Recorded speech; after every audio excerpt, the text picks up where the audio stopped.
of my from scratch sourdough apple pie. This whole thing is from scratch and it's pretty. It didn't come out wonky. It's so pretty. I'm so excited because I wanted to cry when I worked so hard on my candy roaster pie, and this is how it came out. Yeah. Not quite like I was hoping. It'll taste good. Not the prettiest pie. But this one, that one's so pretty. Hi guys, Brandy here. Welcome to Sewing Back. So this evening I'm gonna pull together using the discard we did earlier today, and a little more because I was afraid it might overfill, and it did. And so I have 2 cups now of discard from today from our sourdough starter that we're working on and maintaining. But I want to go ahead and get my Thanksgiving pie crust done. And so I am going to be doing a sourdough pie crust, okay? And you're gonna need, I'm just gonna tell you, I'm gonna read what you need. You need 2 cups plus 1 teaspoon of all-purpose flour. Mine is actually a mix. I have half einkorn all-purpose, half einkorn whole wheat, okay? 16 tablespoons of butter, which is 2 sticks, and it needs to be cold, mine is. You need some sea salt. I have some Redmond's, 1 teaspoon of granulated sugar, 2 teaspoons of white vinegar, and then 1 cup of sourdough starter discard. And it says it can be helpful if you put your discard in the refrigerator. I'm not too worried about that simply because it's pretty chilly in the house because it's pretty cold outside. And I don't keep my heat up high, so I think we'll be fine. So it recommends, and I have done this many a times, where you grate up your butter. So if you want to get out your box grater and you want to grate your butter, and then you can incorporate it with your flour, and then you can put your other ingredients in. I prefer to just kind of do a dice of the butter, put it in my food processor, and I just have a cheap Oster, real cheap food processor, and put it in there just to kind of get that incorporated, and then put it in a bowl with the rest of the ingredients, and then form it and all that. So I'm going to show you all that, but I just wanted to tell you why I'm not doing the box grater. The recipe, I will link it in the description. This one is not my recipe, but I have used it. I like it. It's simple, and so if it ain't broke, don't fix it. That's how I look at it. So this one was actually one that totally worked for me. I liked it, and I'm not going to change it. So we're going to get started. I'm going to move you around so you can see everything, and let's make some pie crust. Now this recipe will make 2 pie crusts, so I am going to do 2 and then 2 more. I don't think I could fit everything in this food processor to do the all 4 at one time. So that's what we're going to do. So let's get started. Here I have my white vinegar, I have my sugar, salt, I have my flour. Now this is enough for the 4 pie crusts, so I'll measure that out to do the 2 individuals. I have 4 sticks of butter. I pulled these out of the freezer. These had been a clearance that I picked up for $2.50, and I had froze them and I want to use them. So that's what I've got here. I have 2 cups over here of sourdough starter discard, and my food processor's over there because my plug's over there. So it says we need to get our flour, salt, and sugar. So let's see, I'm gonna need teaspoon. I need only teaspoons for this one. Okay, so I'm gonna measure out my flour. And because I did a half and half, that's why I have the color that I do in this flour, because it's half whole wheat einkorn with half all-purpose einkorn. Okay. So this is a half cup measure. So I need 2 cups plus 1 teaspoon. So that's 1 cup right there.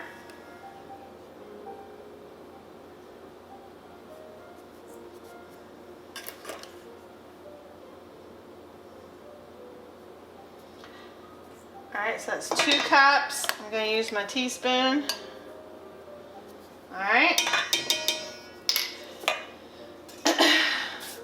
Alright, now I need 1 teaspoon of sugar. I'm going to put that in. This is just organic sugar. And 1 of my salt. Okay, so we got that.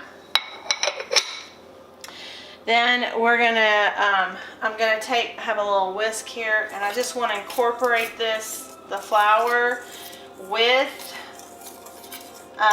the sugar and the salt, because the next part of it is I'm gonna cut my butter. I'm just going to kind of cut it and do little dices, and then we're going to put this in the food processor to kind of incorporate it, and then we'll take it out. I'll use a fork to kind of go through, fine tune it.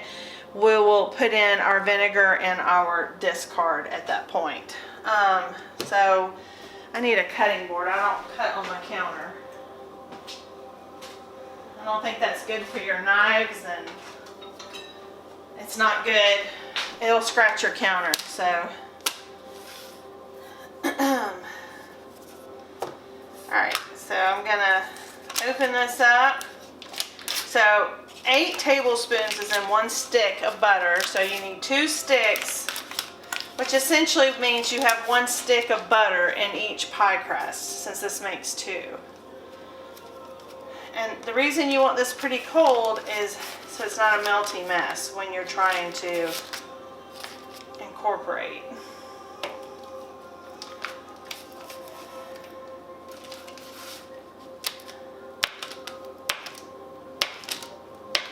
Now you could totally just work this with your hands if you want, and you want to skip the food processor part, but John and I went out. We had a little date night, and we went out for dinner. I didn't have to cook. The boys were both on their own because they were working. So this was one of the first times we've been out alone since around September, our anniversary stuff. So it's been a while because we did the October pantry challenge. All right, so I'm going to go ahead and put my flour. And this whole wheat flour I'm using, I'm trying it out because this was the einkorn that Azure Standard mills. And yes, I have a mill and I can do it myself, but sometimes it's nice to have flour that's ready to go. Like tonight, I just didn't want to mill anymore. I used all my freshly milled for our pizza crust. Alright, so I'm going to put this in here. Got it in my food processor. Move Odie. Odie got in trouble. Let me tell you what Odie did. Odie got in my yarn that I just got. I'm trying to work on a project. I just got it, and while I was gone today doing my errands, Odie, while John was doing some work outside and he was out, he decided to destroy my yarn.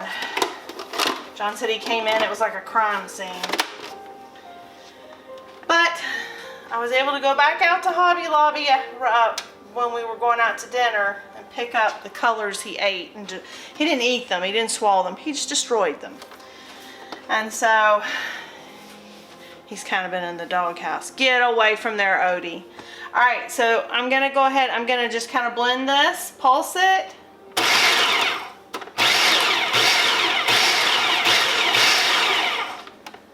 You don't want to overdo it.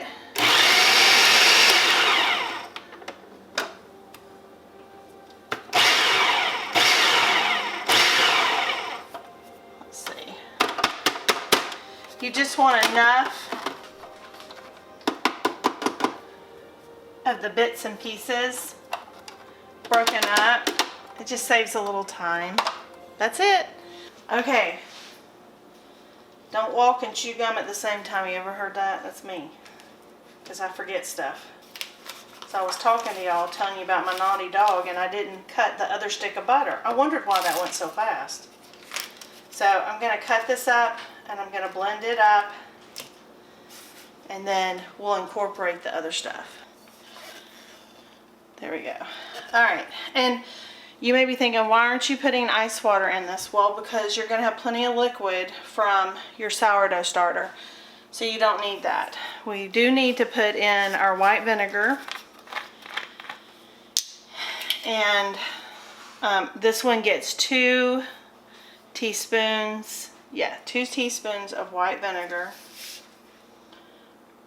I have seen, or some people prefer the apple cider vinegar. So I'm assuming that you can do that. I've just done this because that's what the recipe called for. Alright, so we got that. And now we're going to pour in our 1 cup, because you have to have 1 cup of the sourdough discard. So if you've been working along with me building your starter and you're past your first week, you can totally discard a cup of starter and put in a cup, to have enough to discard. And so now I'm just going to kind of use my fork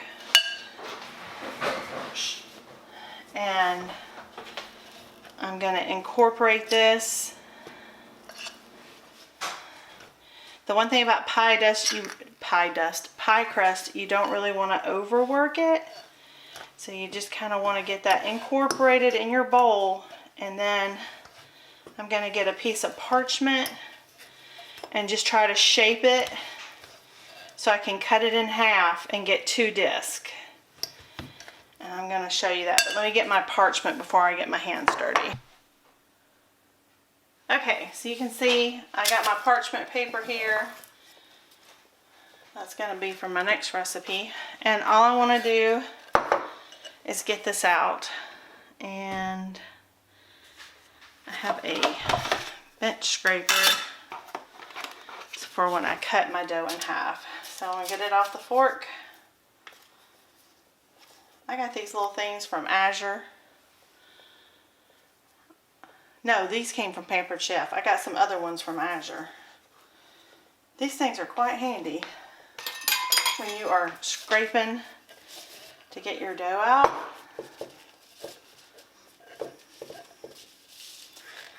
We're just going to kind of dump it out. It's not totally incorporated. I didn't want to overmix it in the bowl. And you'll think that this is just a crumbled mess and it's not going to come together, but it does. And you kind of want to move quick so that your butter doesn't melt. So you're just going to kind of, so you're not really kneading it so much as you're just trying to press it together.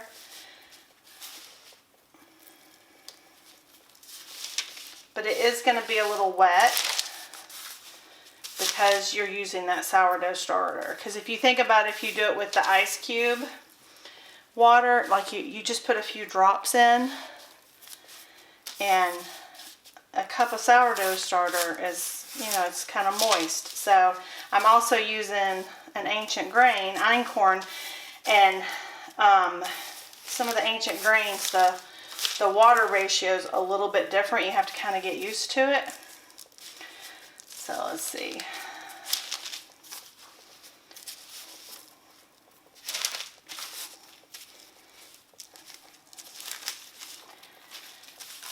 lot of flour that's not incorporated. So I'm just gonna kind of keep going like this.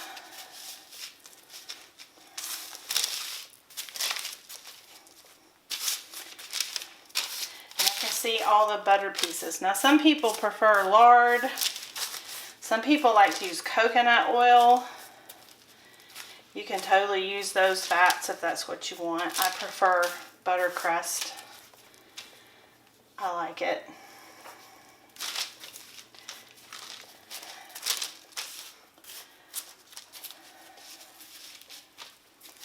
Okay. So you can see I kind of have it in a little mound here.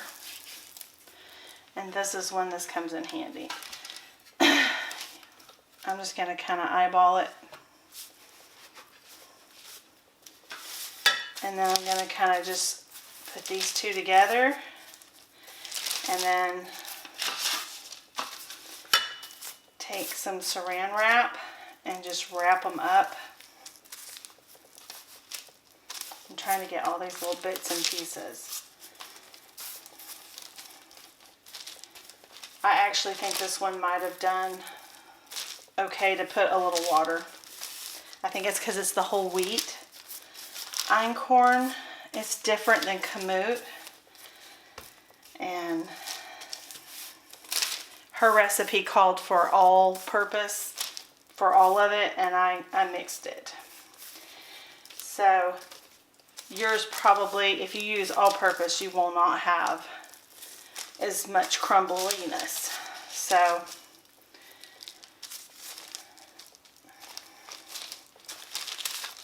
and then you want to put this in the refrigerator for a few hours minimum, up to 4 days, or you can freeze it for 3 months. So I am going to get a little water for sure.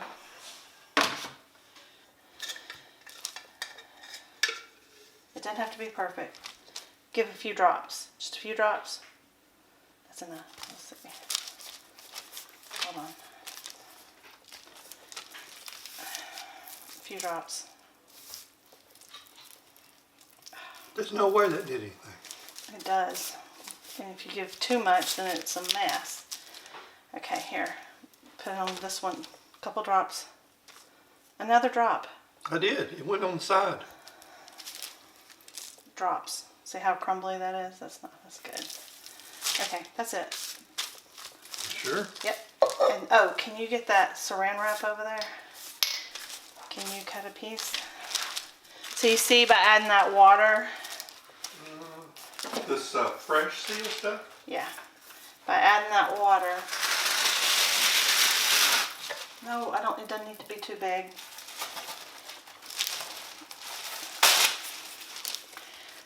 Just wait. Put it over there, please. Alright. So I've got it. A disc. That's what you're looking for. Like I said, if you use all-purpose, it's going to be white. It's not going to have the brown color to it. And I probably should have done that. So this one may be in. This will be experimental. It's good I'm making it early. Because if it doesn't work right, then I have enough time to do it the other way. Alright, so if you can see, it's kind of like a disc. I had to kind of play around with this. And you're just going to cover it up like this. And you're going to put it in the fridge, let it chill. Let me get my other one. Now if you were being technical, you would have weighed these when you cut them, so that you knew you had exact measurements. Again, that's where a food scale comes in handy, if you're going to do it that way. But that's how you make a sourdough pie crust. This one was a little bit harder, and I'm pretty sure it's because I'm using a new flour I'm not used to. But I still got it to work. So if you do the all-purpose, you'll be fine. And even if you have to work with it just a little bit, you can add a little water if you need to, especially if you decide to do a whole wheat. But anyway, I'm going to put these in the refrigerator. Okay guys, so this was my second one I did. I did it totally in the food processor. This is more what it should look like. I should have done the other one totally in the food processor. You don't want to over knead it, but because it was so much easier. So I'm just going to cut this in half. And I wanted to show you real quickly, just hold it there. If you have a food scale,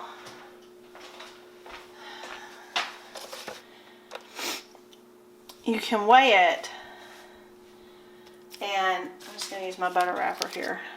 You can weigh it, so it says 352 grams, okay? And so let's see what the other one is.